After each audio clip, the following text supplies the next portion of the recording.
اعوذ باللہ من الشیطان الرجیم بسم اللہ الرحمن الرحیم۔ سورت آباسا ایک مکی سورت ہے جو ابتدائی نبوت کے زمانے میں نازل ہوئی۔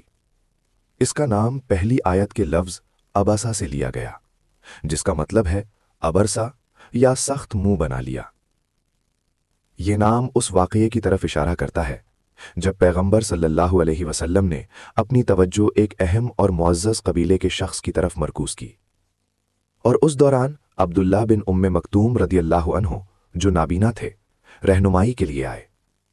نبی صلی اللہ علیہ وسلم کے چہرے کی حرکات میں مختصر جھجک یا بوجھ ظاہر ہوا، جس پر اللہ تعالیٰ نے نبی صلی اللہ علیہ وسلم کو یہ سبق دیا کہ ہر مومن کی عزت برابر ہے، خواہ وہ معزز ہو یا عاجز۔ تاریخی مصادر اور مفسرین کے مطابق 4 افراد نام آتے ہیں جن سے نبی صلی اللہ علیہ وسلم بات کر رہے تھے۔ ابو جہل ابن ہشام، قریش کے سخت مخالف اور اسلام کے خلاف سرگرم طاقتور سردار۔ عتبہ بن ربیعہ، قریش کا ایک با اثر اور معزز سردار۔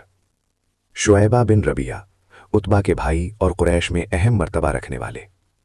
العباس بن عبد المطلب، حضرت رسول صلی اللہ علیہ وسلم کے چچا، جو اس وقت ایمان نہیں لائے تھے اور قریش کے جلسوں میں موجود تھے۔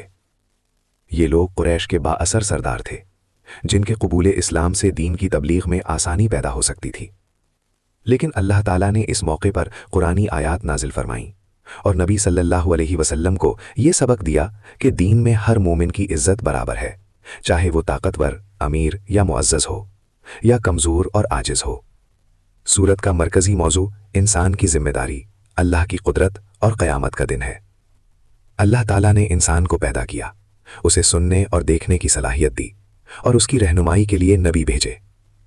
انسان یا تو شکر گزار بنے اور اللہ کی راہ میں نیک عمل کرے، یا ناشکرا اور سرکشی اختیار کرے۔ تفسیر اور سیرت کی روشنی میں یہ سورت ہمیں یہ سبق دیتی ہے کہ دنیاوی مرتبہ، مال و دولت یا اثر و رسوخ دین میں کسی کام نہیں آتا۔ اصل اہمیت ایمان، تقوی اور عمل صالح کی ہے۔ نبی صلی اللہ علیہ وسلم کی زندگی سے یہ بھی سبق ملتا ہے کہ ہر مومن کے ساتھ عدل اور حسن سلوک ضروری ہے، اور دعوت حق میں کسی کو کمتر نہیں سمجھنا چاہیے۔ سورت کے ذریعے قیامت کے مناظر، انسان کے اعمال کا حساب اور نیک و بد کے انجام کی وضاحت کی گئی ہے۔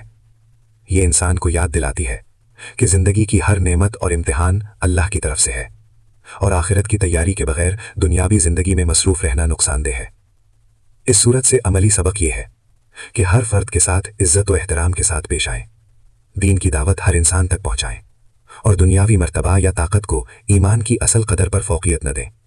اللہ تعالیٰ ہمیں نیک عمل کرنے، صبر و تقوی اختیار کرنے اور آخرت کی تیاری کی توفیق عطا فرمائے۔